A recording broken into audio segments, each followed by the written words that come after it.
새해를 시작하며 하나님께서 우리 공동체에게 주신 말씀이 무엇입니까? 옆에 이렇게 크게 딱 쓰여져 있지 않습니까? 시편 73편 28절의 말씀입니다. 하나님께 가까이함이 내게 복이라. 이 말씀을 우리 가운데 주셨는데요. 우리 이렇게 한번 정말 선포해 볼까요? 제가 하나님께 가까이함이 이렇게 하면 우리가 내게 복이라 이렇게 성도님들이 한번 이야기해 주시면 좋겠습니다. 한번 해보시겠습니까? 자, 하나님께 가까이함이 내게 복이라. 하나님께 가까이함이 이 말씀을 믿으십니까? 아멘. 하나님께 가까이 하는 자, 그 자들이 복된 자라고 이야기를 하고 있습니다.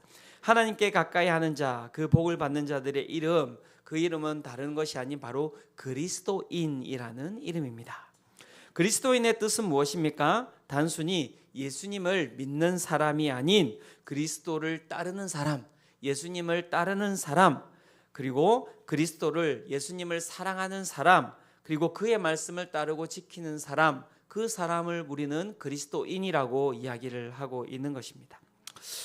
그런 예수님을 진정으로 사랑하고 예수님을 따랐고 예수님의 말씀을 지켰던 사람이 누가 있을까? 제가 이렇게 곰곰이 생각해 보는데요. 그때 딱 들었던 한 분의 성함이 생각이 났습니다. 그건 다른 분이 아니라 일사가구의 신앙으로 살아가신 주기철 목사님이 생각이 났습니다. 여러분 아십니까? 주기철 목사님? 네. 일제강점기죠. 일본이 일본 천황과 신을 숭배하도록 우리에게 신사참배를 강요했습니다. 그때 많은 교회와 교회 지도자들이 그 신사참배에 타협하였습니다. 하지만 주기철 목사님은 어떠하였습니까? 그것이 명백한 우상 숭배임을 알고 끝까지 거부하셨습니다. 5번의 투옥이 있었다고 하고요. 그 5번의 투옥 가운데 혹독한 고문이 있었다고 합니다. 하지만 그 혹독한 고문 가운데서도 믿음을 지키셨습니다. 그 믿음은 목사님의 옥중 편지 가운데 드러나는데요. 옥중에서 적은 편지는 그 가운데 힘들어요, 어렵습니다, 고통스럽습니다, 이러한 내용이 담겨져 있는 것이 아니라 찬양과 감사가 가득한 편지였습니다. 내용이 이렇습니다. 이 몸이 감옥에 있으되 주 안에서는 자유롭고 이 육신이 쇠사슬에 매였으되 내 영혼은 하늘을 달립니다. 내가 견딜 수 있는 것은 오직 주님의 은혜입니다. 나는 지금 사망의 그늘 아래 있지만 내 안에는 생명의 빛이 가득합니다. 고문은 내 살을 찢지만 주의 사랑은 내 마음을 덮습니다. 주여, 이 백성이 우상 앞에 무릎 꿇지 않게 하소서. 목숨보다 귀한 것은 믿음입니다. 내가 죽어도 좋사오니 하나님의 이름은 더럽혀지지 않게 하소서. 감방 동료와 경비의 증언에 따르면 목사님은 마지막 순간까지 찬송하고 기도하며 주님 품에 안기셨다고 합니다. 그렇게 돌아가신 나이가 47. 정말 그죠? 참 일찍 돌아가셨죠, 그죠? 그럼 우리 주기철 목사님의 이야기를 들으면 어떤 마음이 드십니까, 여러분? 이런 생각이 들지 않습니까? 아이고, 나는 목사님처럼 못하겠다.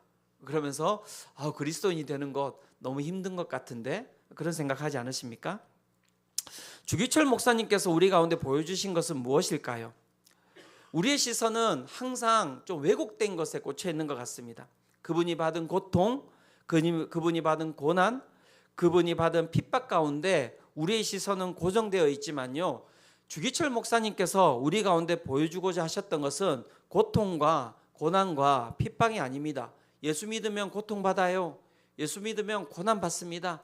예수 믿으면 핍박받습니다. 이것을 보여주고자 하신 것이 아닌 것이죠. 그분이 우리에게 보여주고자 하셨던 것은 무엇입니까? 그리스도인이라고 하는 이 단어가 가지고 있는 자부심이죠. 그리스도인이라고 이야기하는 이 단어가 가지고 있는 명예라는 것입니다.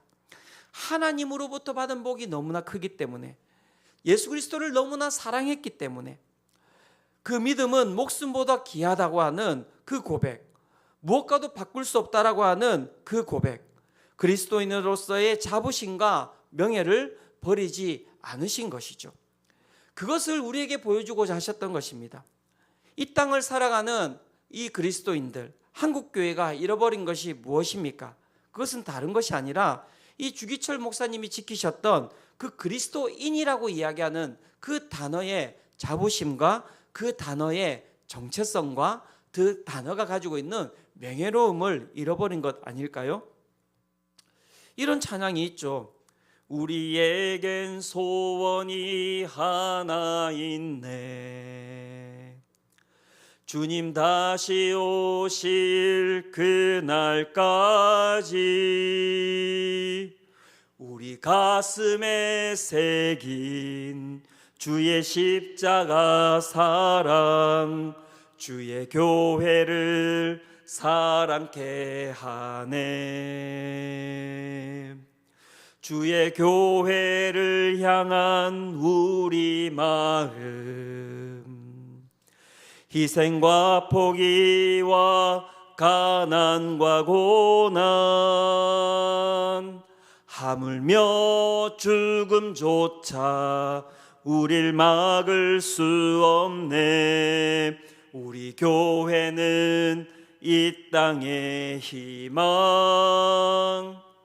이렇게 우리가 찬양을 하는데요, 현실에서 희생과 가난과 고난과 죽음이 두려워서 어떻게 보면 우리가 가지고 있는 이 땅의 희망이라고 이야기하는 그 교회와 이 땅의 희망이라고 하는 그 예수 그리스도의 이름과 이 땅의 희망이라고 하는 그 그리스도인이라고 하는 그 이름을 땅에다가 던져버렸지는 않습니까?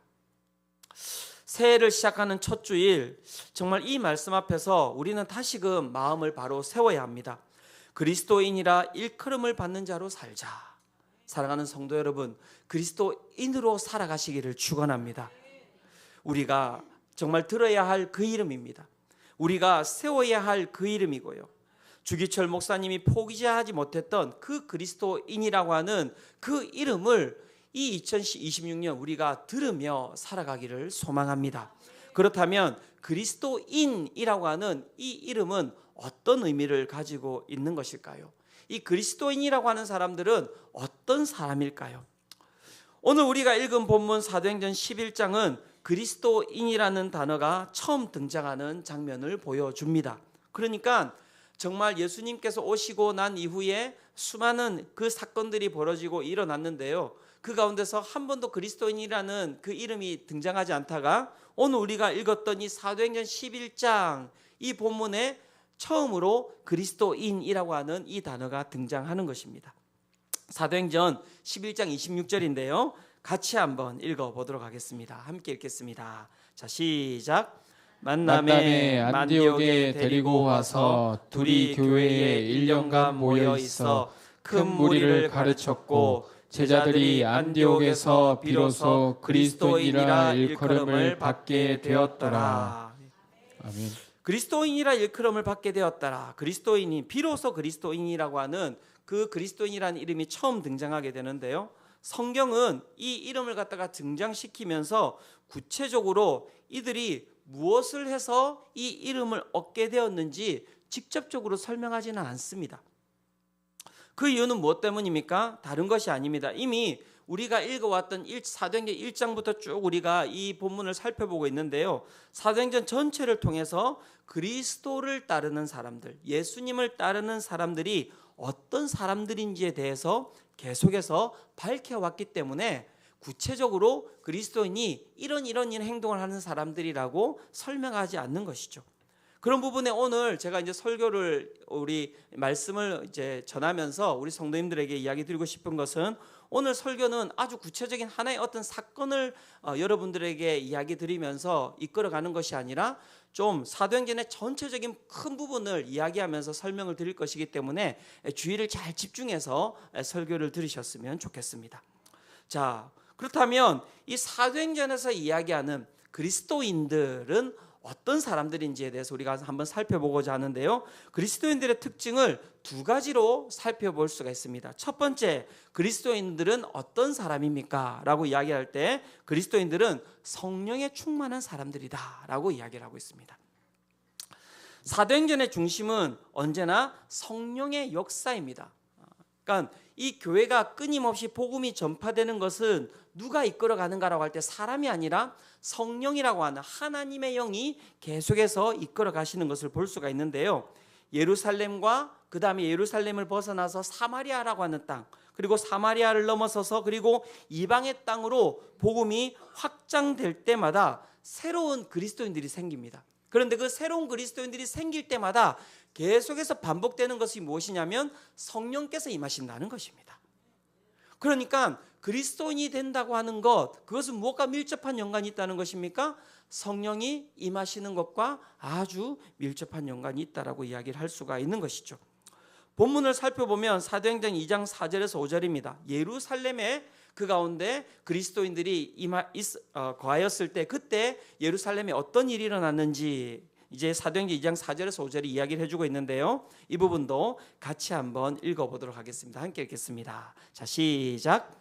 그들이 다 성령의 충만함을 받고 성령이 말하게 하심을 따라 다른 언어들로 말하기 시작하니라. 그때에 경건한 유대인들이 천하 각국으로부터 와서 예루살렘에 머물러 있더니, 예루살렘에 수많은 사람들이 찾아왔고요. 그 가운데 성령께서 임하심으로 말미암아 그 가운데 어떤 일이 일어났습니까? 수많은 유대인들이 그리스도인이 되는 사건들이 벌어졌습니다. 그리고 그것으로 끝나지 않습니다.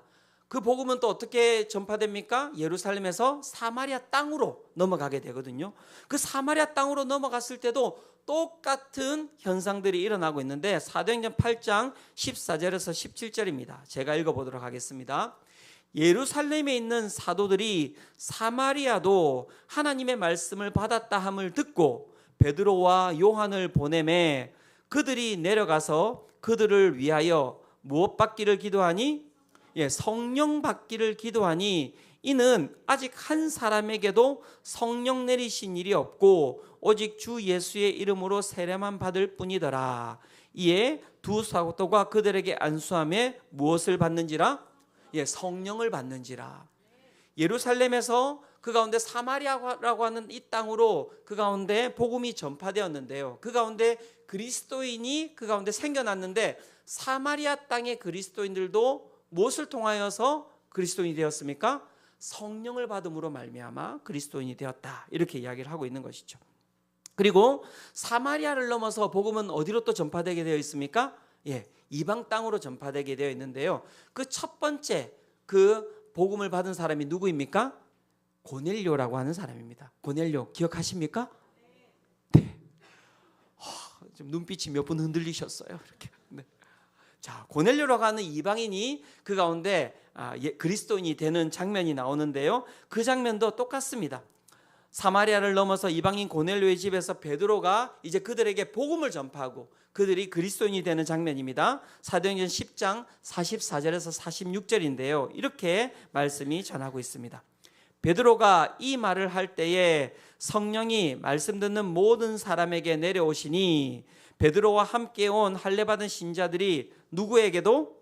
이방인들에게도 무엇을 부어주심으로?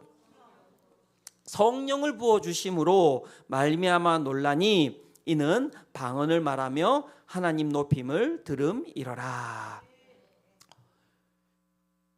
그리스도인이 그 가운데 끊임없이 새롭게 탄생하는 곳마다 끊임없이 일어나는 일이 무엇이라고요? 성령께서 임하셨다는 것입니다. 하나님의 영이 그 가운데 임하셨다는 것입니다. 하나님의 영이 임하시는 곳마다 일어나는 일이 무엇이었는지 아십니까? 그리스도인이 그 가운데 탄생되는 것을 넘어서서 그 가운데 죽음의 권세가 사라지고요. 어둠의 권세가 사라져요. 그 가운데 낭망하고 낙심하고 좌절하고 있던 사람들이 일어나는 현상들이 벌어지고요. 그 가운데 중풍병자, 그 가운데 아픔이 있는 자, 그 가운데 고통이 있는 자들이 그 가운데 어떻게 해요?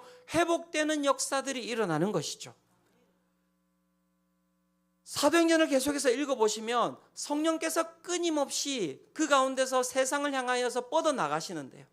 그 가운데 끊임없이 일어나는 일은 또한 무엇이냐면 세상은 끊임없이 그 성령께서 뻗어나가지 못하도록 그 가운데 핍박하고 박해한다는 것입니다.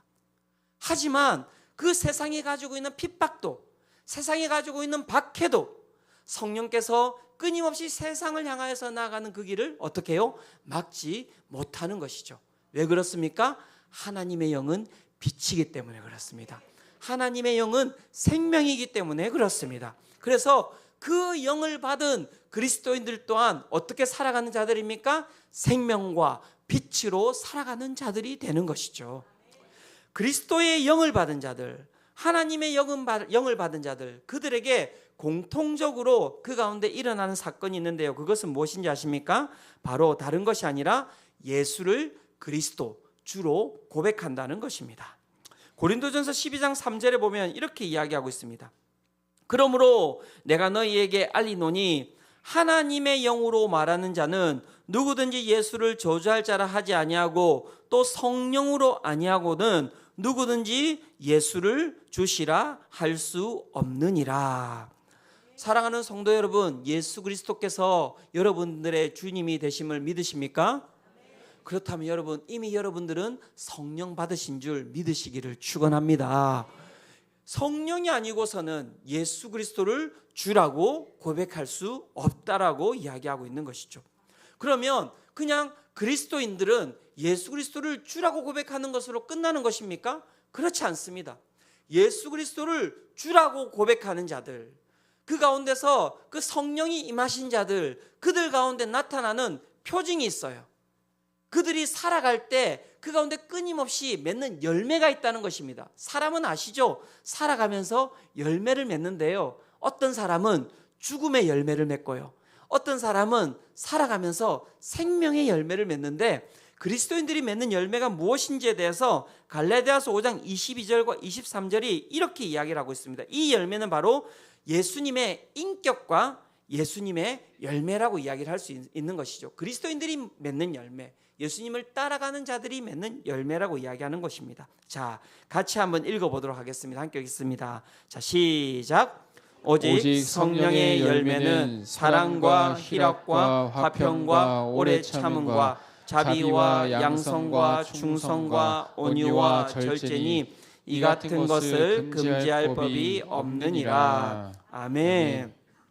즉 그리스도인이라고 하는 사람들, 그 사람들이 살아가는 그 삶에 끊임없이 일어나는 사건들, 열매들이 있는데 그것은 무엇입니까? 사랑, 희락, 기쁨, 화평, 오래 참음, 자비, 양성, 친절함, 충성, 온유, 절제라고 이야기하는 관계에 있어서, 사람이 사람을 맺는 관계에 있어서 너무나 필요한 그러한 열매들을 끊임없이 맺으며 살아간다는 거예요. 그래서 그리스도인과 만나면 복된 거예요. 그래서 여러분들과 만나면 복된 거예요. 우리 옆에 있는 분들에게 또 시작이시네 목사님, 그렇게 생각하지 마시고 옆에 있는 분들에게 한번 이야기해 주시겠습니까? 당신을 만나서 복됩니다. 한번 이야기해 주시겠습니까? 네, 만나서 복된 거예요. 왜? 옆에 있는 분이 그리스도인이잖아요. 그러면 이분을 통해서 무엇을 내가 얻을 수 있는 것이에요? 사랑을 얻을 수 있는 거예요. 기쁨을 얻을 수 있는 거예요. 그죠? 친절함을 얻을 수 있는 거예요. 누군가 나를 위해서 오래 참아주는 거예요. 얼마나 좋습니까 여러분? 누군가 나를 갖다가 그렇게 대해준다는 것, 그것보다 여러분 큰 복이 있습니까? 없습니다. 여러분, 세상은 끊임없이 우리를 어디로 끌고 갑니까? 어둠으로 끌고 가고요, 좌절로 끌고 가고요, 끊임없이 우리를 평가하고 판단하고 비판하지 않습니까? 그래서 사람한테 속아서 우리가 상처받잖아요. 세상에 속아서 상처받은 거 아닙니까? 그래서 끊임없이 우리 아이들에게 뭐라고 이야기합니까? 믿지 마라. 누구를 믿지 마라고 합니까? 사람 믿지 말라잖아요. 사람 믿지 말라잖아요. 이것보다 여러분 더 비참한 말이 어디 있습니까? 아이들은 사람하고 살아가지고 뭐 동물하고 살아가겠습니까? 그렇죠? 그런 부분에 그래서 우리 아이들이 누구와 만나면 복되다고요? 그리스도인과 만나면 복된 거예요. 왜요? 그 사람들이 어떤 사람들이기 때문에, 예, 복된 사람이고 믿을 만한 사람들이기 때문에 그런 거죠. 근데 이게 우리가 부끄러워하면 안 돼요. 우리가 이런 부분에 자부심을 가져야 됩니다. 우리 수성빛교회 우리 모든 성도님들은 그런 믿을 만한 사람이라고 저는 믿습니다. 예, 그렇죠? 작년에 세례 받았던 분인데요, 우리 윤현 성도님 아십니까 여러분? 예. 제가 윤현 성도님 참 그 간증을 들으면서 제가 참 많이 은혜를 많이 받았습니다. 왜 은혜를 받았냐면 이분이 그리스도인이 되었기 때문에 은혜를 받은 거예요. 이분의 간증을 제가 다시 한 번 더 이렇게 쭉 들어보고 살펴봤는데요, 참 이분의 삶이 정말 성령을 받은 삶이더라고요. 제가 다시 한 번 더 여러분들에게 한번 소개해 드릴 테니까요, 한번 들어보시기를 바랍니다. 나는 그 어떤 신도 믿지 않았습니다. 믿을 건 오직 자기 자신뿐이라고 생각하고 살았습니다. 어려운 가정에서 태어나 성인이 되어서도 누구 하나 도와주는 사람 없었고 스스로 굳게 살아야만 했습니다. 그러니 더더욱 신도 나만은 도와주지 않는다 생각하고 열심히 앞만 보고 달렸습니다.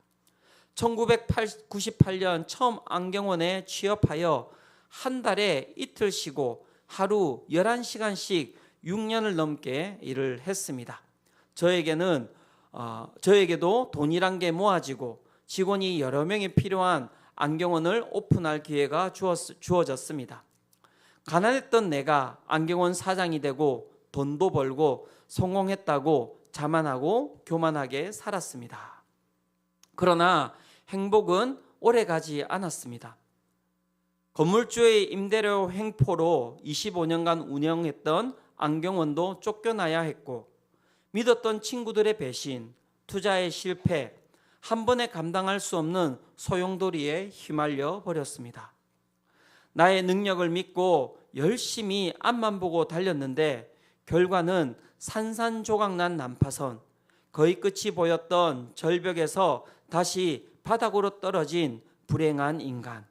마음이 너무 찢어졌고 감당할 수 없이 힘이 들었습니다. 이게 우리의 인생 아닙니까? 그렇게 난파선으로 살아가는 인생이 변화될 수 있는 길이 있습니까, 여러분? 존재하지 않습니다. 이걸 잘 기억하셔야 됩니다. 돌아설 수가 없는 거예요. 그래서 세상은 각박하고 세상은 힘든 거죠. 왜냐하면 한 번 떨어진 인생은 그 가운데서 회복될 수가 없기 때문에 그렇습니다. 하지만 그럴 때마다 독실한 기독교 신자였던 아내는 폭풍우가 지나가기를 항상 기도했었고 예수님의 힘을 믿고 긍정적으로 바라보자 했습니다. 그리고 항상 제 옆에 있어 주었고 힘들어하는 저를 수성빛 교회로 인도하였습니다. 그러니까는 이 유년 성도님이 복된 거예요. 옆에 누가 있었기 때문에 그렇습니까? 예, 그리스도인이 있었기 때문에. 그렇죠? 그 그리스도인이 있었기 때문에 이분이 또 어떻게 해요? 다시 회복되는 거지 않습니까? 그때 저는 느꼈습니다. 나만을 믿는다는 것은 어리석은 짓이고 세상은 나의 성공을 시기하고 질투한다는 것을, 저는 마음이 너무 힘들어 불안장애, 우울증 약을 먹어가며 아내를 따라 교회로 갔습니다. 처음 수성빛 교회를 갔을 때 다윗과 광야 말씀이 많았습니다. 그 말씀은 제 상황 가운데 투영됐고 그 말씀을 통하여서 위안도 받을 수 있었습니다.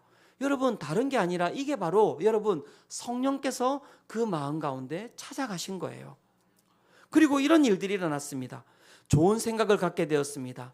좋은 일을 하고 착하고 정직하게 살며 예수님을 믿으며 삶을 옳은 방향으로 인도하는 것이 내 마음 가운데 느껴졌습니다. 여러분, 이 마음이 여러분 그 앞에 있었던 실패와 좌절과 절망 가운데서 이런 마음이 느껴질 수 있겠습니까? 없겠습니까? 느껴질 수가 없는 거예요. 도대체 그러면 그 마음이 어디로부터 왔겠습니까? 다른 것이 아닙니다. 성령님으로부터 왔음을 여러분 믿으시기를 축원합니다. 그리고 이분의 그 간증 말미에 이분이 이렇게 고백합니다. 이젠 제 힘으로 안 되는 일이 생기면 혼자 잠 못 자고 고민하고 괴로워하지 않습니다. 기적인 거예요, 기적. 시간을 가지고 예수님께서 길을 내주시고 결정해 주시겠지 하는 마음이 생겼습니다. 저보다 더 나은 것 같아요, 이분의 신앙이. 저보다 더 나은 것 같아요. 이 정말 여러분 대단한 신앙 아닙니까? 불안하고 힘들고 어려울 때는 우리는 어떻게 합니까? 약을 먹고 분노하고 그 가운데 짜증을 내고 그 가운데 화를 내고 그 가운데 끊임없이 내 가운데 있는 두려움을 나한테 표출하든지 내 옆에 있는 가족한테 표출하든지 그렇게 하는데요, 그렇게 안 하신다는 거예요. 시간을 가지고 예수님께서 길을 내주시고 결정해 주시겠지 하는 마음이 생겼습니다. 그리고 늘 부정적인 제가 살면서 절대 쓰지 않았던 단어, 긍정, 만족, 감사, 이 단어를 많이 쓰기로 했습니다. 또 살면서 어린 시절 들어보지 못했고 어른이 되어서는 아내에게도 해보지 않았던 말, 미안하다, 사랑한다, 고맙다, 이 말을 많이 써보기로 했습니다. 마지막으로 평범하게 살면서 희망을 갖고 작은 일에 만족하며 감사하고 산다는 게 즐거운 그런 삶을 예수님께 바라봅니다. 사랑하는 성도 여러분, 성령 충만하시기를 축원합니다. 성령 충만하셔야 돼요. 그리스도인의 삶은 바로 이런 삶입니다. 세상 가운데 어려움이 생길 수 있고요, 힘듦이 생길 수 있고요, 그 가운데 낭망이 생길 수 있고요, 낙심이 생길 수 있지만요, 그리스도인은요 그 가운데 낭망하고 낙심하지 않습니다. 왜 그렇습니까? 우리 가운데 하나님의 영이 예수 그리스도께서 함께하고 계시기 때문에 그렇습니다. 사랑하는 성도 여러분, 그리스도인이 되시기를 축원합니다. 그리스도인으로 살아가시기를 축원합니다. 두 번째, 그리스도인의 특징은 무엇입니까? 다른 것이 아닙니다. 하나님의 주되심을 인정하는 사람들입니다. 우리가 사도행전을 읽을 때 끊임없이 기억해야 할 점이 있습니다. 그것은 무엇이냐면 당시 유대인들이 가지고 있는 세계관의 한계점입니다. 유대인들, 그들이 가지고 있는 한계점은 무엇이었습니까? 그들만이, 유대인만이 하나님의 백성이라고 생각했다는 것입니다. 다른 이방인들, 다른 민족들은 절대 하나님의 백성이 될 수 없는 사람들이라고 그들은 생각했습니다. 그런데 예수님께서 뭐라고 말씀하셨습니까? 사도행전 1장 8절에 이렇게 명령하셨습니다. 오직 성령이 너희에게 임하시면 너희가 권능을 받고 예루살렘과 온 유대와 사마리아와 어디까지 이르러? 땅끝까지 이르러 내 증인이 되리라 하시니라. 주님께서는 우리가 가지고 있는 이 복음, 하나님의 백성이 되는, 하나님의 자녀가 되는 성령의 충만함으로 말미암아 예수를 주로 고백하고 그 가운데 사랑과 희락과 화평과 오래 참음과 자비와 양성과 충성과 온유와 절제라고 하는 그 아름다운 열매를 끊임없이 쏟아내면서 살아가는 그 복된 삶을 유대인에게만 주신 것이 아니라 이 땅에 있는 모든 자들 가운데 주셨다는 것입니다. 그런데 유대인들은 어떻게 했는지 아십니까? 그 복음을 유대인들에게만 계속해서 전했다는 거예요. 사도행전 11장 19절입니다. 이렇게 이야기하고 있습니다. 그때에 스데반의 일로 일어난 환란으로 말미암아 흩어진 자들이 베니게와 구브로와 안디옥까지 이르러 누구에게만 말씀을 전하는데? 유대인에게만 말씀을 전하는데. 다른 사람들한테 안 전하는 거예요. 왜요? 다른 사람들은 다 짐승만도 못한 사람들. 그래서 사람이 아니기 때문에 하나님의 백성이 될 수 없는 거예요. 유대인들에게는 혐오의 대상인 거예요. 혐오의 대상. 베드로가 고넬료라고 하는 이방인에게 복음을 전했을 때도 그 예루살렘 교회의 유대인들의 반응이 어땠는지 아십니까? 사도행전 11장 1절과 2절에 그들의 반응이 이렇게 나오고 있는데 한번 보시기 바랍니다.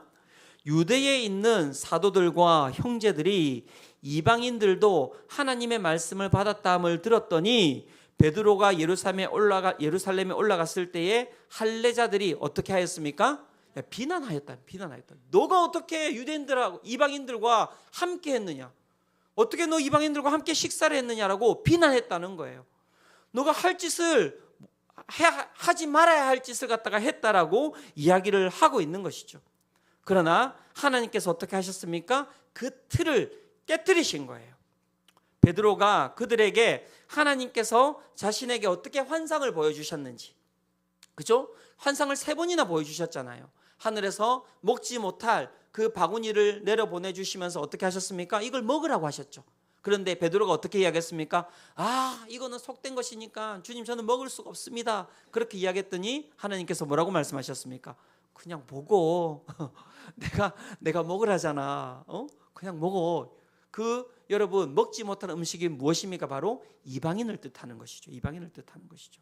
그 환상을 어떻게 보여주셨는지 사람들한테 설명하고, 그리고 어떻게 고넬료를 만났는지 설명하고, 그 고넬료를 만나서 세례를 주었을 때 그 가운데 앞에서 여러분 보았지요. 그 고넬료 가운데 무엇이 임하였습니까?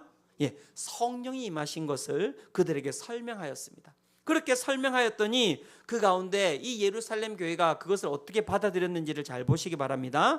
사도행전 11장 17절에서 18절입니다. 그런즉 하나님이 우리가 주 예수 그리스도를 믿을 때에 주신 것과 같은 선물을 그들에게도 주셨으니 내가 누구이기에 누구를 능히 맡겠느냐? 예, 하나님을 능히 맡겠느냐 하더라. 그들이 이 말을 듣고 잠잠하여 하나님께 영광을 돌려 이르되, 그러면 하나님께서 누구에게도? 이방인에게도 생명 얻는 회개를 주셨도다 하니라. 아멘. 그들 가운데 말씀이 선포되었고, 그들 가운데 하나님의 뜻이 그 가운데 선포되었을 때 그들이 어떻게 하고 있습니까? 그들이 가지고 있었던 모든 생각을 내려놓는 것이죠. 사랑하는 성도 여러분, 그리스도인은 어떤 자들입니까? 그리스도인은 하나님의 주권을 인정하며 하나님의 말씀 가운데 자신의 생각을 내려놓고 주님의 말씀에 순종하며 나아가는 자들이 그리스도인임을 여러분 기억하시기를 축원합니다. 그게 바로 그리스도인이에요. 내 자신을 허물어뜨리는 것입니다. 하나님 앞에서 내 자존심을 내려놓는 것입니다. 그렇게 내 자존심을 내려놓는 것, 하나님의 주권을 인정하며 살아가는 삶, 그 그리스도인의 삶은요, 앞에서 이야기했던 것 같이 추상적인 게 아니에요. 아주 구체적인 삶의 모습으로 드러나는데요, 그 모습이 어떻게 드러나는지 사도행전 11장 20절에서 21절, 오늘 우리가 읽었던 이 본문에서 그 이야기를 하고 있는 것입니다. 한번 보시기 바랍니다. 그 중에 그브로와 구레네 몇 사람이 안디옥에 이르러 누구에게도? 헬라인에게도 말하여 주 예수를 전파하니 주의 손이 그들과 함께 하심에 수많은 사람들이 믿고 누구에게로 돌아오더라? 주께 돌아오더라. 여기서 이야기하는 여러분 수많은 사람들은 누구겠습니까? 이 이방인이에요. 헬라인. 그러면서 그 가운데서 처음으로 그 가운데 유대인과 헬라인이 함께 예배드리는 교회가 탄생하는데, 그 교회의 이름이 무엇입니까? 바로 안디옥 교회라고 하는 교회가 탄생합니다. 그리고 그 교회에 있는 성도들을 바라보면서 세상 사람들이 뭐라고 이야기했습니까? 그리스도인이라고 이야기를 했어요. 왜? 여러분 생각해 보셔야 됩니다. 왜? 예루살렘 교회가 있잖아요. 그리고 예루살렘 교회가 훨씬 더 처음 생겼어요. 그리고 예루살렘 교회가 훨씬 큽니다. 그런데 세상 사람들이 왜 예루살렘 교회에 있는 사람들을 바라보면서 그리스도인이라고 이야기하지 않고, 여러분 후에 생긴 이 안디옥 교회에 있는 성도들을 바라보면서 그리스도인이라고 이야기를 했을까요?